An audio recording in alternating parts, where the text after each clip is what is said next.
came to us.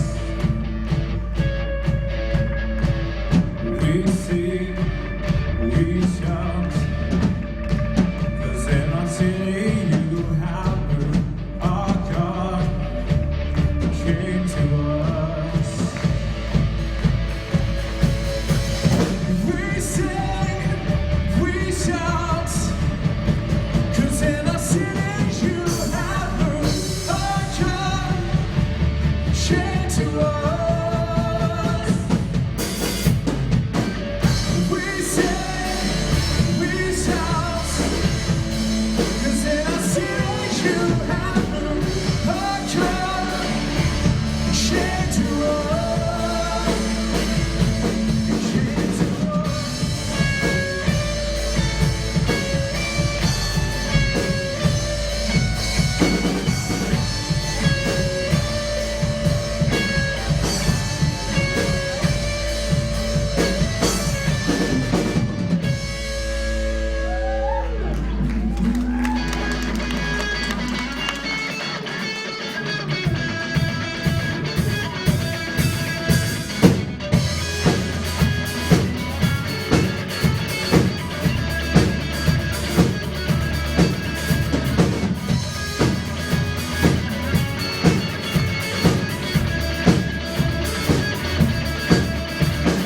All who are the tired and the heavy laden, hope has come.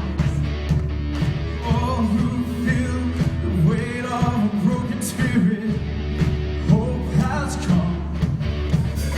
Lift up your eyes, lift up your head.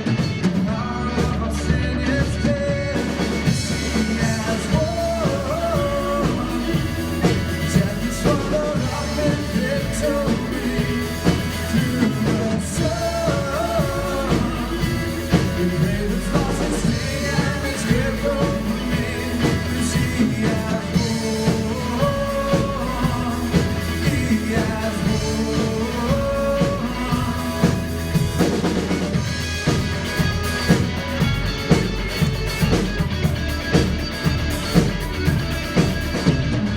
Those who seek the love of a perfect Father, hope has come. To those who seek the light of a risen Savior, hope has come. Lift up your eyes, lift up your head. The power of our sin is dead. 'Cause He has won. Death is swallowed up in victory through the Son. The grave is lost and sting and is here for me. 'Cause He has won. He has won. Jesus has come. Jesus has come. Sing it louder. Sing it louder. Jesus has won. Jesus has won. Sing it louder. Sing it louder. Jesus has come. Jesus has come. Sing it louder. Sing it louder. Jesus has won. Jesus has won. Sing it louder. Sing it louder.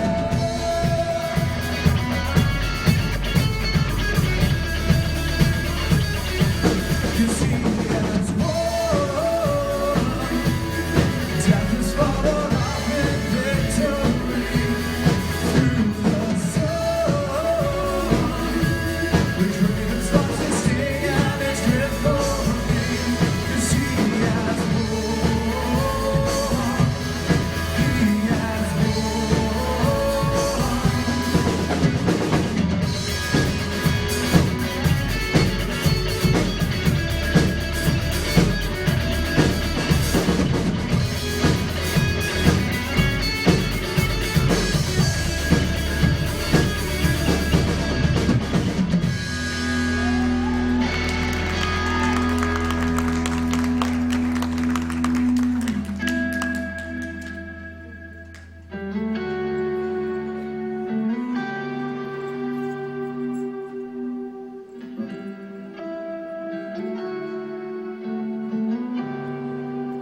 Oh, how he loves us so.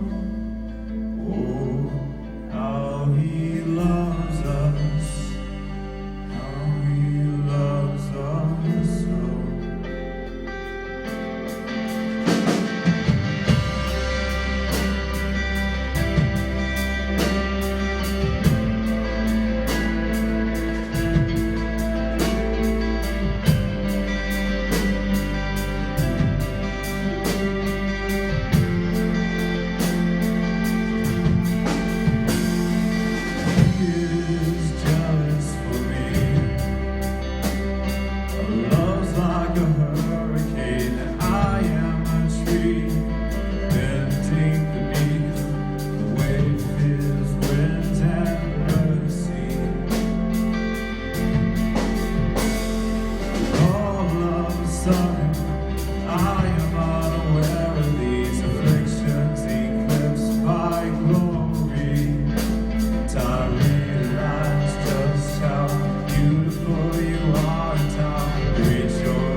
trust what you say. That you're good and your love is great. I'm broken inside. I give you my life.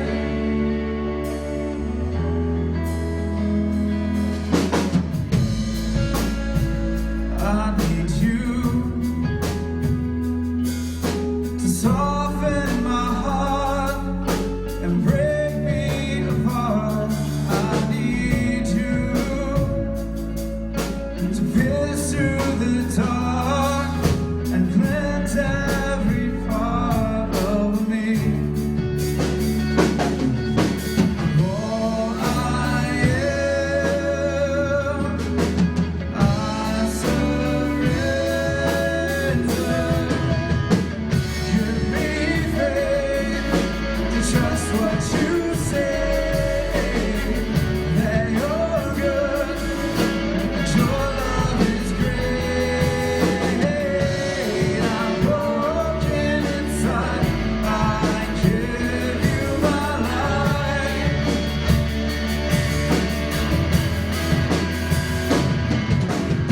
'Cause I may be weak, your spirit strong in me. My flesh may fail, my God, you never will. 'Cause I may be weak, your spirit strong in me. My flesh may fail, but my God, you never will. You never will.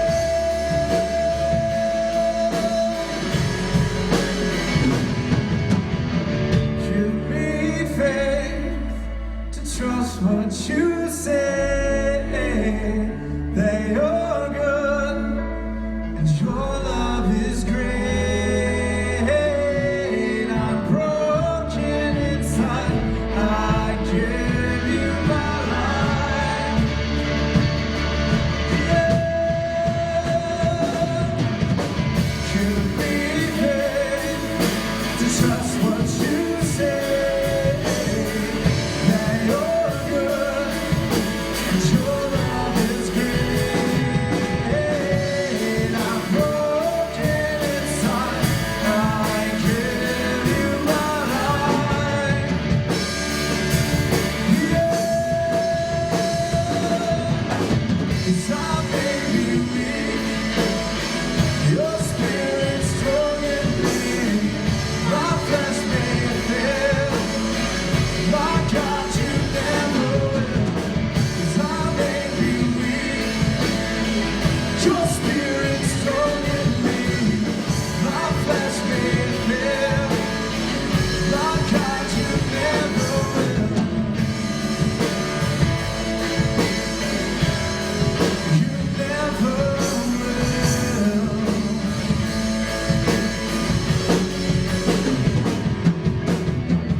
I may be weak, your spirit strong in me. My flesh may fail, my God, you never will. I may be weak, your spirit strong in me. My flesh may fail, my God, you never will. 'Cause I may be weak, your spirit strong in me. My flesh may fail, my God, you never will.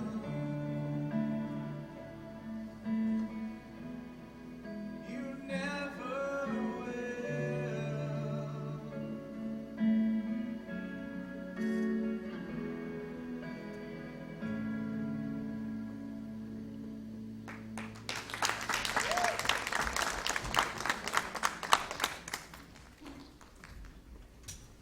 Yeah, that's not a book.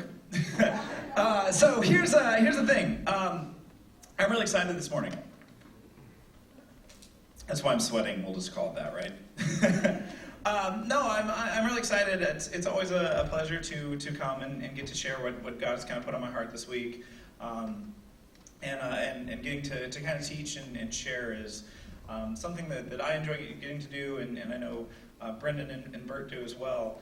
We obviously love Pastor Bill, but it's nice to get to kind of come up and share our hearts, and we're always looking forward to his return. But we're gonna make sure that that we at least get to talk about God while he's off, right? We've been talking about the church, right? The past few weeks, we've been talking about this idea of what is church, why do we do this thing, why do we, come here into this, I called it early service, this is kind of like a big concrete cave in here, right? Why do we come here each week, and why do we do this, right? Because, in the grand scheme of things, we don't have a lot of free time as, American adults, do we, right? It's like, if you're like me right now, you're looking at your watch going, I've got like 8 hours of freedom left. But every week we come and we do church because we realize that there's something important about it. There's a reason that we're here. And so this morning, the question that I want to ask is really simple in its wording, but I think it's a pretty deep question. And so the question is simply this: why am I here? Why are you here sitting in this chair today? Now, I think for some of us, the answer is going to be a little bit different for each person. It's changed for me throughout my life, right? When I was a kid, the answer to that question was because my grandmother drugged me to church, and if I didn't, she'd probably kill me, which always seemed counterintuitive to me. As I got older, the answer to that question was it was kind of fun. I got to go to youth ministry. They gave out candy, and we got to play some fun games and stuff. That was an interesting, kind of change. And then maybe a little bit later, I got a little bit older, and I discovered that cute girls went to youth ministry, right? So maybe I was going for that reason. But as I got older and became an adult, the reason is that I wanted to serve God with my talents and with my abilities. A youth pastor of mine basically noticed that I could play 2 or 3 chords. Decided that at the time that was basically all you needed to know to play on a worship team. And said, okay, 2 or 3 chords. You can either play Green Day or you can come do worship at church. So I came and I started doing worship, and I've kind of been just on this path for the past 15 years of just kind of doing ministry and in church, and it's been a really, really exciting time. It's been not without its own ups and downs for sure, but it's been really enlightening and interesting, and so I became part of what's known as the church body. And when it comes to being a part of the church body, you have to be able to answer the question of why am I here? What is my purpose, right? So let's take a look at here something. I love our volunteers, right? Like, you guys may not know this, but there's kind of a lot of people involved in making Resonate happen. Not just Sunday morning, but just Resonate the church would not exist without a lot of help. Believe it or not, Bill does more than just come and preach for 1 hour on Sunday mornings. Believe it or not, there's people that spend 8 hours a week basically or more making sure that Resonate happens as a volunteer, right? So let's have a bit of kind of a fun thing. I want to kind of honor some of our volunteers this morning. So if you have been to Resonate at least once in your life, raise your hand. One hand. If you're not raising your hand right now, you're really confused, right? Okay, if you've been to Resonate at least 3 times, go ahead and keep your hand up. If you haven't been here more than 3 times, go ahead and put your hand down. It's okay. Okay, so let's switch over to the idea of volunteering. Okay, if you volunteered at least once in the past year, so let's say back to the last concert we had in the park. If you volunteered at least for one Resonate thing between now and then, go ahead and keep your hand up. If you haven't, go ahead and put your hand down. It's cool, no worries. Just do it really slowly. Not here to pick on you, but just I'm proving a point. Okay, if you've done it the last 3 months, okay, so back maybe Easter, you volunteered for at least something by Easter or sooner, go ahead and keep your hand up. How about the past month? Okay, you've done something at least in the past month. Okay. Let's do this one. If you basically live here, go ahead and keep your hand up. I am part of this group. Like, you're here like every single week. For some reason you're here. Now, I want to just give a moment and clap for these people here. These guys are incredible. But I want to do this to prove a point.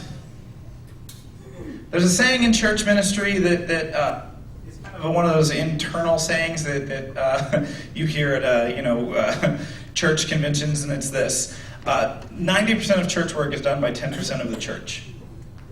And when you look at the hands in this room, it's very, very quick to see as we get into the more and more weekly use, the people, the hands start going down, don't they? And now, I actually am not in the camp that likes when people volunteer like every single week, right? I'm not saying that that's what you have to strive for, or I'm not going to give you an amount of this is how much you should be serving or whatever. My point is this: it's a very dangerous place for the church to be when that's the case. When there's 90% of the work being done by 10% of the people, you get what's called burnout. You get people that are very, very tired. There are times where myself or I know people on even my worship team doing this week in and week out, it can get exhausting because we're putting in, obviously the time that it takes to come and set up every week, but the time to practice and prepare. It's a lot of energy and stuff that happens. So what happens is there's no break from that. Eventually, 4 years down the road, you start getting really burned out, really tired. The church was never really designed to be that. America's kind of twisted this a bit. You look at the role of the pastor. The role of the pastor has dramatically changed from the creation of the church until now. You look at the old days, somebody who was a pastor was just somebody who cared for people. It was like he was part of the church like anybody else, and he would just basically go tend to the flock. Hey, how you doing? How do you feel? Is there anything I can help you with? Just kind of taking care of and ministering to people. But now we've kind of turned pastors into like CEOs of companies, right? It's like, well, we pay this guy, so he's going to work, right? And it's so sad because it's not the way that churches were supposed to be. I think that the reason that this happens a lot of times is because pastors are the kind of people who don't like when the ball drops. Okay, when something's supposed to happen on Sunday morning, it's like, oh, we gotta jump in, we gotta save this. We can't not have this, and so we naturally kind of jump in and do that. And then what ends up happening is, those 10% of people or whatever will basically go, oh no, we don't have anybody to fold bulletins. I'm going to fold bulletins this morning. And then 7 months later, they're still folding bulletins, wondering how they started folding bulletins in the first place. Now, I'm getting somewhere here with this, and that's this. A pastor shouldn't be folding bulletins. It's not that they're above it or anything. It's just that their calling is different, and that we need to allow them to focus on what it is that they're called to do. Each of us has our own talents and abilities that we're called to give and serve in service of God, not in service of me or Bill or anybody else, but just to serve God and to come together. And so, one of the things that's really cool and about Resonate is that, by and large, I've gotten to a place where I've really been able to do ministry in the way that I feel like God has called me. I really love getting to do music. Music's the way that I'm geared. It's where my heart is. And if you don't know this about me, I basically was a worship pastor at a different church. I did worship and youth ministry, and it was a paid position. Bill got this crazy idea that he thought that I would say yes if he asked me to leave a paid position for a volunteered position. And I did, and my wife and I just felt like it was the right thing to do in every other sense other than finances. And we kind of just trusted God, and our bills have been paid. We've made it. I've got a much better job now than I had before I left. But the point is that we left to become volunteers, and so it's kind of given me a healthier perspective of what it's like to have a full-time job and be a volunteer again, right? Because it's one thing for somebody who is on a paid staff position to be up here and tell you, well, you need to volunteer. That's different. I'm coming to you as somebody who volunteers, 8 hours a week at church, or at times more, at times less. But I understand what I'm asking of you, I understand that I'm basically telling you, hey, maybe you work 40 hours for your job. Try volunteering 8 or 4 or 12, whatever it is that you feel like God's putting on your heart. But there's a reason for this. There's a reason that we're called to do that. So question again, why am I here? We're going to be looking in 1 Corinthians 12 through 27. It says, the human body has many parts, but the many parts make up one whole body, and so it is with the body of Christ. Some of us are Jews, some are Gentiles, some are slave, and some are free. But we have all been baptized into one body by one Spirit, and we all share the same Spirit. Yes, the body has many different parts, not just one part. If the foot says, I am not a part of the body because I am not a hand, that does not make it any less a part of the body. And if the ear says, I am not a part of the body because I am not an eye, would that make it any less a part of the body? If the whole body were an eye, how would you hear? If the whole body were an ear, how would you smell anything? But our bodies have many parts, and God has put each part just where he wants it. How strange a body would be if it only had one part. Yes, there are many parts, but only one body. The eye can never say to the hand, I don't need you. The hand cannot say to the feet, I don't need you.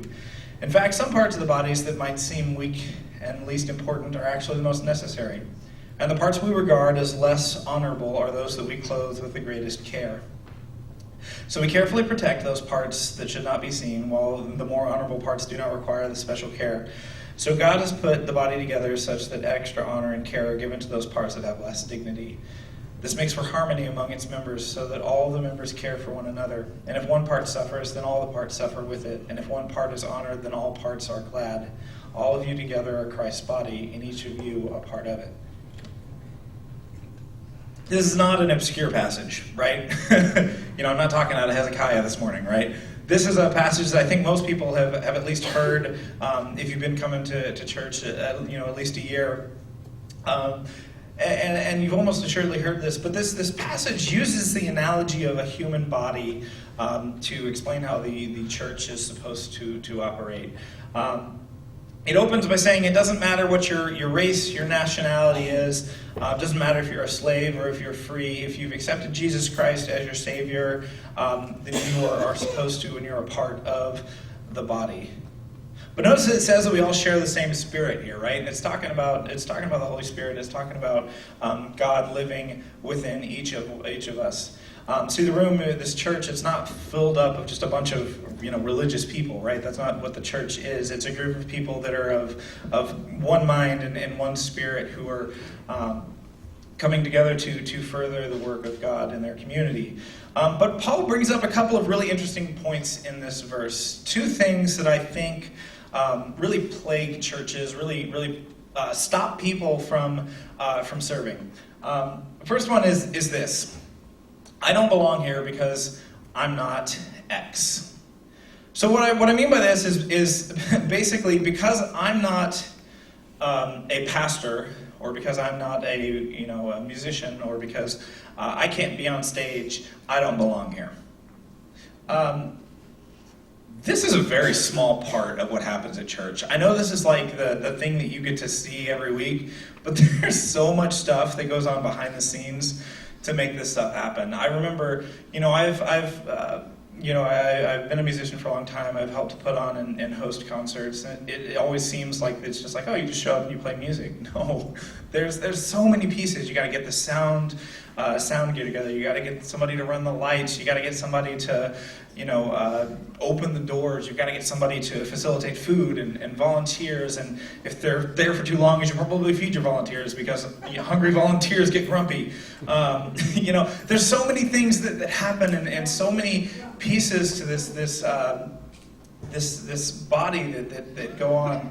And each single person is important to making that happen. Verse 15, if the foot says, I am not a part of the body because I am not a hand, that does not make it any less a part of the body. And if the ear says, I am not a part of the body because I am not an eye, that would not make it less part of the body.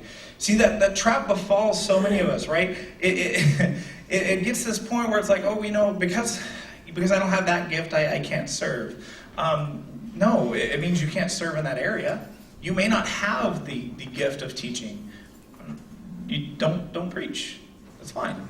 There's so many other things to to do and serve in church ministry. Believe me, there's not a time that I've ever been in church where it's really been like, well, yeah, it turns out we can't use any help at all. We're good.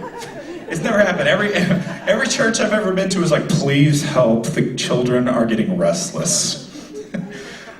Speaking of which, just a huge thank you to our children's ministry volunteers. I mean, without them, this is just not possible. Like, my child is over there. I get to preach because he's being watched, right? So each person's vitally important to the church body. You have a purpose, a reason that God called you here. Did you know that you were here for more than warming a seat? Right? I've read the Bible. Nowhere in the Bible does it say, and Timothy was gifted with the gift of seat warming. He would hold the seat down for the pastor, and it would be warm when he was finished preaching, and he would sit upon it. Never says it, right? It's not that there is no spiritual gift of seat warming. Closest you get maybe is hospitality, I guess, in that regard. What I'm saying here is that it doesn't matter what your gift is. It doesn't matter what you're gifted in. You're called to use that gift. You're not supposed to just be here. But the problem is that American culture has kind of changed the church. It's become this kind of spectator sport. It's like, okay, well, I go do my own thing. I work all week, and then I come, and I'm just going to sit in this chair and hear about God for a few minutes, and then we're gonna get out of here, right? That's not what the church is. This is a church service, sure, but the church is so much more than just Sunday morning. Sunday morning, it's like a time that we get to just come together and kind of refresh and just have fellowship and be amongst other people that can love and support on us. And it's just kind of like a refresher and a reset point. It's not everything. This is just like base camp, and then we go out into the world, and then we be the church outside of these walls. So here's the thing, though, about Resonate that I really love. Like I said, I get to come and I get to kind of just do music, and it's been really cool the past few weeks. I don't know if you've noticed this, but like our website has gotten updated. Our Facebook is way more active. You've been seeing updates about Bill. You've been seeing like Word Wednesday pop up. You know what it is? It's because I'm not running Facebook anymore. When I ran it, it was horrible because I don't have time to think about Facebook all the time. So we've got Shelby and some other people that are kind of stepping into these communication roles to help out and run our Facebook so that, I don't have to be distracted doing that. So I get to just do music, right? We have people that are coming in and stepping up and taking over our meal team to make sure that people that need help come and they basically get food. Food team is the meal team is so sweet, guys. I mean, we had our kid, and it was like for 2 weeks we didn't have to cook anything. We just got to love on our kid without trying to figure out what we were going to cook. And man, some of you guys can cook good.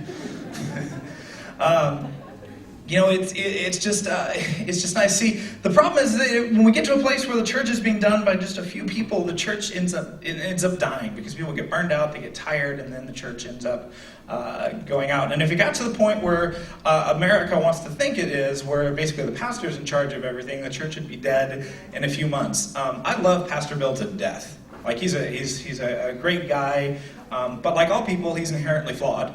And if the church was just run by Bill, it would die.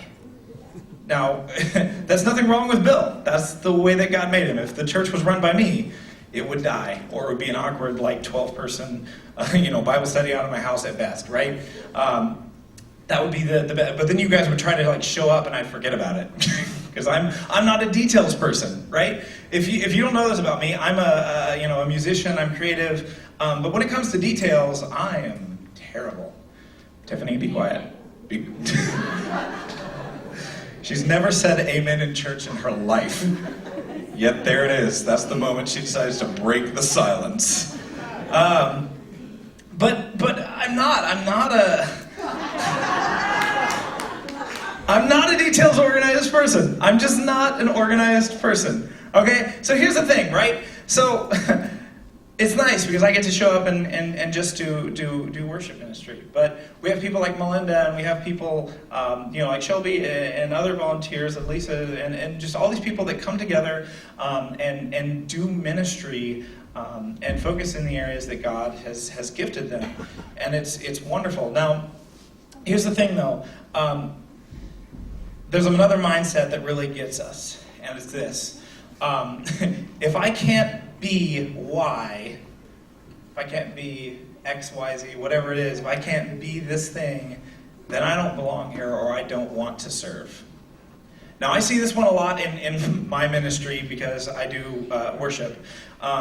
It turns out that not every human being is musically gifted. Who knew? Right? Not every single person can pick up an instrument and play, a guitar. If you've never played a guitar and you try to get up here and play it, it ain't gonna sound good, right? If I sit behind a drum set, it doesn't. There's Zach's amen. You're next, Brendan. I'm gonna find one for you. It doesn't sound good. I'm not a drummer. I can't drum, right? That's not a problem with me. It's just I'm not a drummer. I can't. My hands, like the moment I try to do something different on the hi-hat, my other foot follows, and it sounds horrible. Seriously, I'm not playing drums to you guys ever. But the problem is that people will go, okay, I want to be a part of worship team. And then I say, guess what? You don't have the musical gifting. And they go, fine, I'm not serving. If I one day were to look at my kidney and go, hey, guess what? I'd like you to be a foot today. My kidney's going to be like, what are you talking about? Like, I'm vitally important. You need me here. This is where I belong. And you want me to be a foot? Same way, if I took out my kidney and put my foot in the place, it's getting weird, isn't it? It's not going to work. And so, but here's the problem is that we want to serve in these certain areas. We want to feel like we have these abilities. And look, when somebody, joins children's ministry, you can tell, a few weeks, whatever, man, children's ministry is not working out. For me, it's like 20 minutes. I lose my patience with children very quickly. I don't handle screaming or crying. Like, if they're happy, cool, we're good. The moment they get upset, I'm like, all right, we're done. Oh man, I'm gonna get in trouble. But the moment that somebody has no musical talent shows up on a worship team, it's immediately apparent, and everybody suffers. Now, that's not me speaking ill of somebody, but I want you to understand this, because the church kind of put forth this idea a little while ago that anybody who has a pulse can be up and lead worship and be on stage. And it got this really crazy idea in its brain that the moment that worship starts sounding good, that it's no longer a worship, it's a concert or a performance. And guys, show me scripture and verse on that one. Nowhere in the Bible did God stop worship and go, guys, it's way too good. I want you to go find like a couple of shepherds who've never played music and just throw them on there just to make it worse, please. Worship me less well, please. That doesn't happen, right? God doesn't go like, oh, look, you guys are doing so well with your talents, that you should do worse. That's crazy, and we got this crazy idea that people should be doing that, and people should get up and get on stage just because they want to. And look, I know I'm ranting about my own ministry, but here's the thing: worship should sound professional. You should be able to come to worship and not be distracted by people that are not playing in time, or we make mistakes sometimes. We're human. But the point is that you should be hearing worship that is played by people that know their instruments, that practice their instruments, by people that are gifted in those instruments. You shouldn't be up here. You shouldn't hear that. And here's why. Okay, scripturally speaking, when the body is operating correctly, all the people that are on stage leading worship will have those giftings. They'll have the gifting of music. And looking at this here, you want some proof? 1 Chronicles 25:6-7 says, "All of these men were under the direction of their fathers as they made music at the house of the Lord. Their responsibilities included playing the cymbals, harps, and the lyres at the house of God. They and their families were all trained in making music before the Lord. Each of them, 288 in all, were accomplished musicians." doesn't say they were mediocre musicians, right? They were accomplished musicians. They had the gift. When they looked for musicians for the temple, for God's house, they were looking for people that were skilled and trained in their craft. Now, I say that because it's easy for you guys to see and understand that. I'm using worship as an analogy here, but that applies to every other ministry.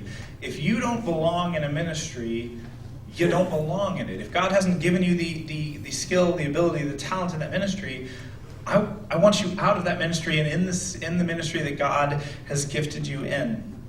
It's not that somebody is better than you because they have an ability. You should not be ashamed or disappointed in the gifting that God has given you. Okay? I know there's a lot of people that want to be able to sing. I know that's a common gift. There are things that I would like to do too. I'd really like to be somewhat decent at carpentry. But Matt, please don't put a power tool in my hand. Or stand behind something glass. Or what's the bulletproof glass they use on Mythbusters? That'll be safe, maybe. I'm not a good carpenter. I sometimes I can fumble and kind of build a couple things here and there, but it's not something that I'm really, really gifted in. Doing things with my hands, it's just not something that I've got that gifting in. I'd like to be. Don't get me wrong. I'd love to be able to build some beautiful piece of furniture. My grandfather has these crazy pieces of furniture that he's built that my mom still has to this day. That are beautiful, and I can't create things to save my life. We all have different talents and different abilities, and we have to be okay with that. We have to recognize that we all have the different talents and abilities so that we can actually serve, because God made you to have those talents and abilities and to have a place, right? It says that God created each part of the body to have a place where he wanted it, right? And so trust me, again, you're meant for more than warming a seat this morning. And so we're going to try something here real quick, though, because the Bible puts an interesting image in our head. And it's important because a lot of people seek, a certain ministry. So let's say that we all wanted to be a part of a worship team. We all wanted to have Temple had 288 musicians. Resonate, if we all showed up, might have about that. So let's just all get on stage. We'll all have worship, right? Every single morning. We'd have some killer worship, but there'd be a problem. Turns out the door's not unlocked, so we can't get in. So we're going to have to do it out in the street, which is cool enough, I guess. But now we don't have any sound system. It's going to be a little bit weird, right? Okay, so let's put this into maybe a perspective we can understand. Okay, look at the person next to you. And kind of look at their face. Maybe you know this person, and this is less awkward, but if you don't know them, this is going to get real weird. Look at their face, and here's what I want you to do. Kind of take a quick look at their face, but then what I want you to do is to look in their eyes. And I know some of us have social anxiety here, but here's the thing about eyes. It's pretty rare for eyes to be ugly, right? Noses can look weird. Owen Wilson, we're looking at you. Noses can be weird. Eyes are usually inherently beautiful. There's something just, to me, stunning about eyes. Eyes are say the windows to the soul or whatever, but I think that eyes are just this beautiful thing. Okay, so you've looked at them, you've looked at their eyes, you've got their face somewhat in their brain, or your brain. I want you to close your eyes. Picture their face in your mind, and here's what we're doing. You and that person are now going out to lunch. It's great. I don't care where you go. If you're dating, it could be somebody somewhere romantic. If you're not dating and they look cute, keep it PG. Okay, so you're looking at them. You're on a date. Or not a date. Not necessarily on a date. You're with them. You're having lunch. Everything's going fine. You're eating. Food comes. Everything's great, right? Okay. Let's change this up. Instead of a person, they're now just an eyeball.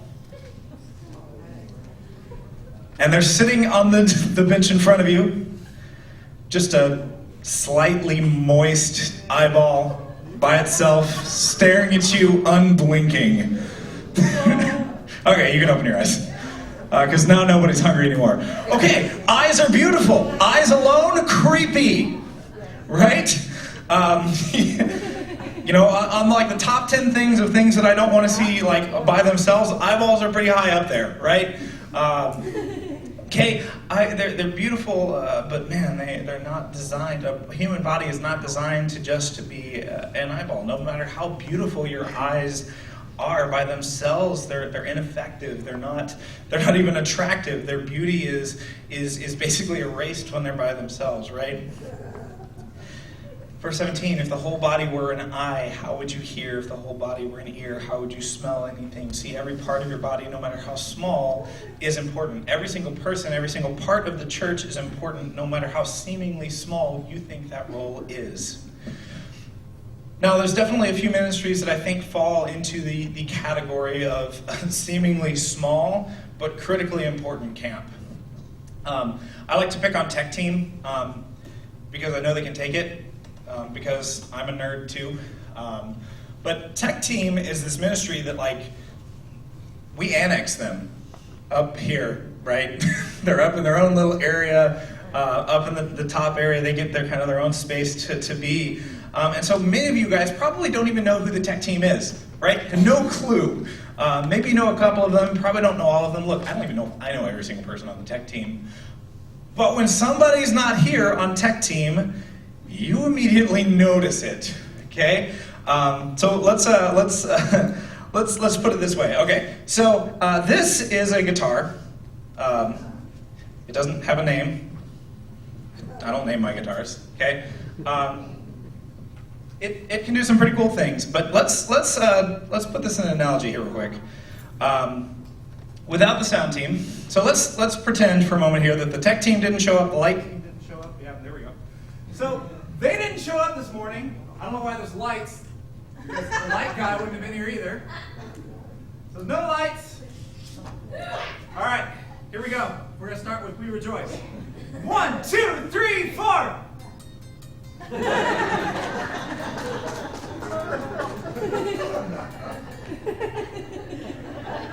Worship sucks today, right? All right, turn the lights back on, you guys. I need you. Okay. That was weird. Yeah, without tech team, this service is literally us screaming inside of a dark concrete cave. It would just, guys, I can't tell you how thankful I am for tech team. It's so critical what they do, but it's not a position where they're up front and they get all this glory or seeming glory. They get to be back there in the back, but it's so critical that they're here. And my point is this. Just because you are not on stage does not make what you do resonate less important in any way. The instant that one person on tech team is missing, the service suffers immediately. The instant that somebody is missing from our food or our outreach team, the ministry suffers for it. So it doesn't matter what God has called you to do. The moment that you're no longer serving in that area, the moment you're no longer a part of the body of Christ, the body suffers for it. So here's the thing. I kind of want to expand on this a little bit too. I mentioned it earlier, but it's this. Church is bigger than Sunday morning, right? If all a church is doing is putting on a show or something on Sunday morning and then you leave and do nothing, and that's all your church does, there's a problem. Church is about going out into our community and even meeting, doing Bible studies, going out and serving our community. And so you might be kind of sitting there like, well, what's my gift? Turns out I can't play music, Patrick. I can't really teach, or I don't know how to operate a computer, or whatever. You think it's like, well, there's nothing I can do. Well, maybe you have the gift of hospitality. My mom has this gift. I don't know if you guys have ever met my mom, but she's crazy. I'll put in perspective. Here's how hospitality gifts, hospital works. It checks out. My wife makes fun of me for using words that aren't actually the word I'm looking for, but sound close. So I have to be careful sometimes. Here's how crazy my mom is. My brother and I grew up, both basically hit 17, 18, and just about out of the house. Now, look, when my kid hits 17 or 18, I'm like, all right, you're out, we're good, right? I'm going to be pretty tired. No, you can stay for a little bit. My wife will be like, you can stay here, it's like 73. But here's the thing. we're just about out of the house. We're just about leaving, and my mom goes, "You know what I should do? I should be a foster parent."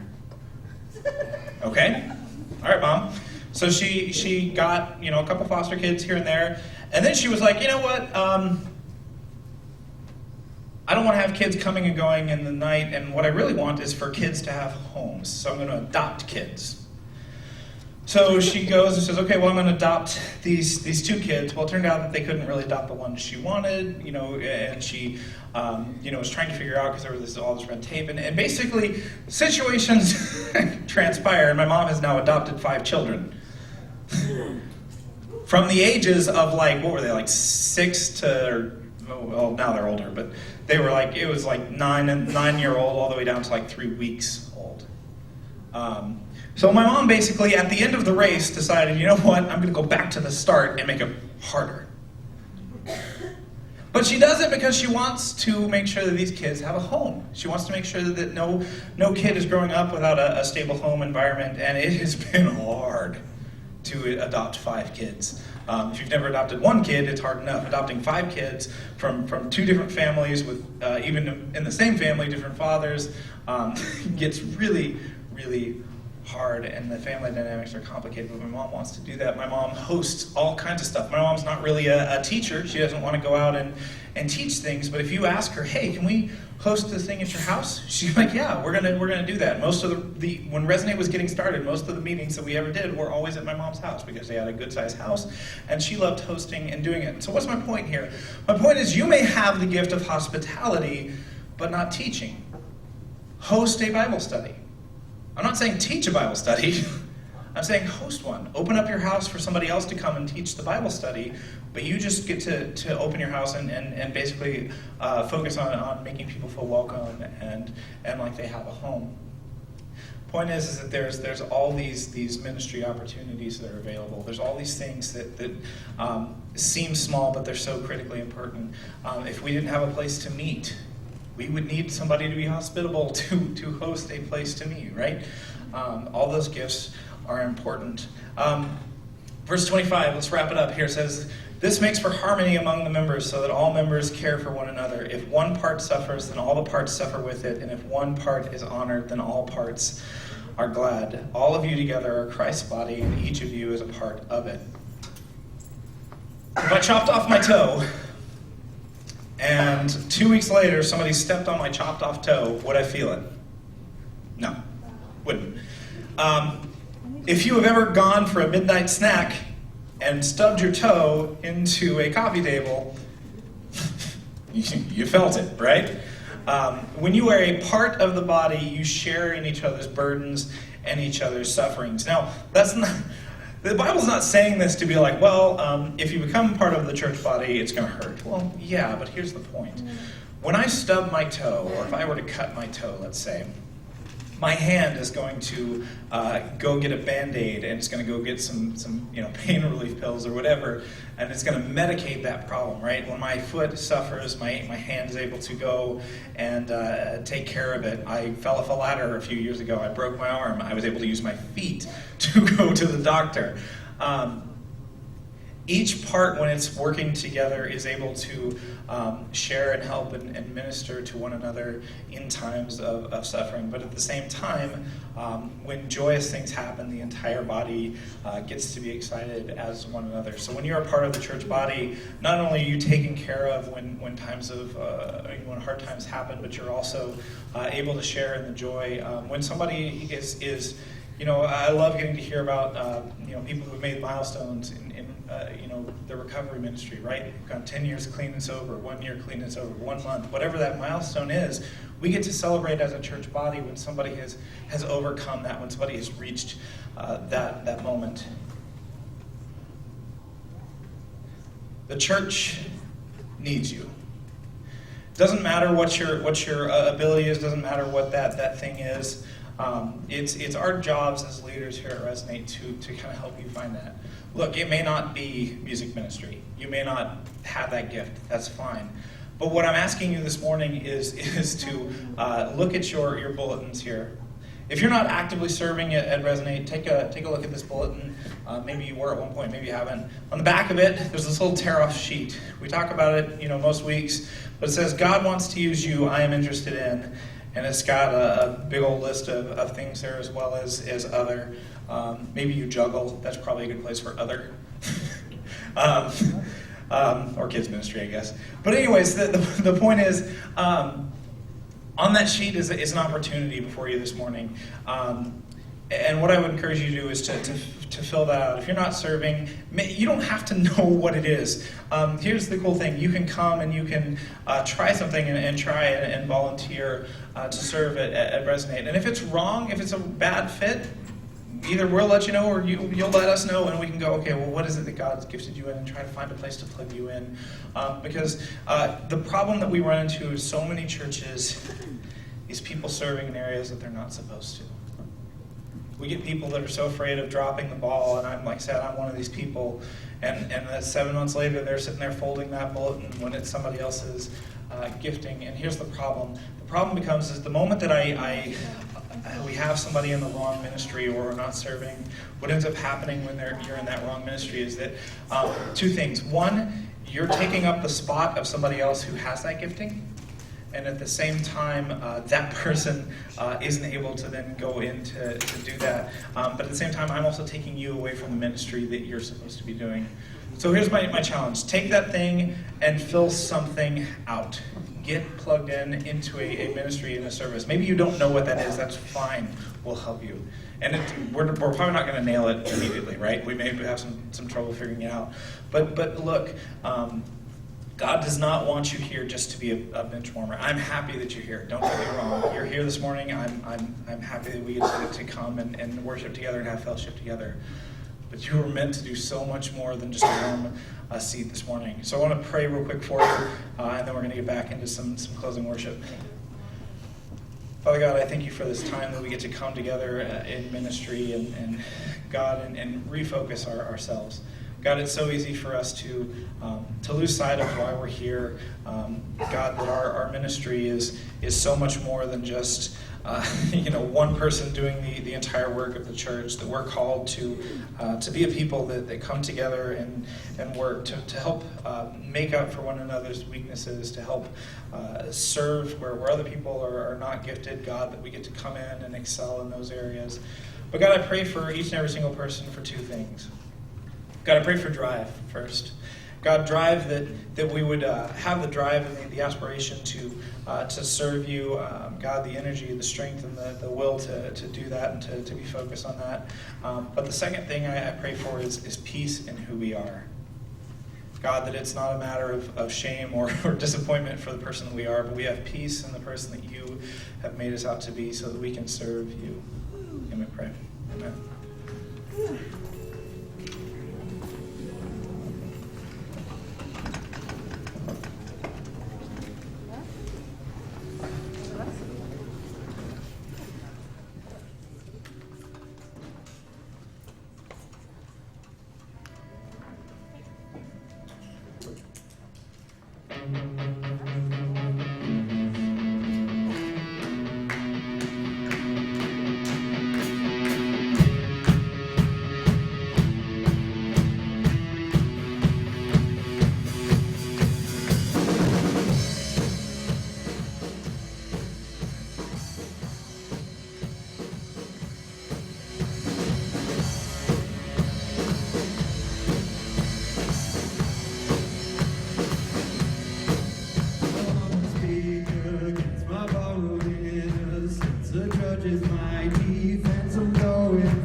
guys, we are so glad you're here. And like Patrick said, we're so glad that all of you have so many different giftings that God put us here together.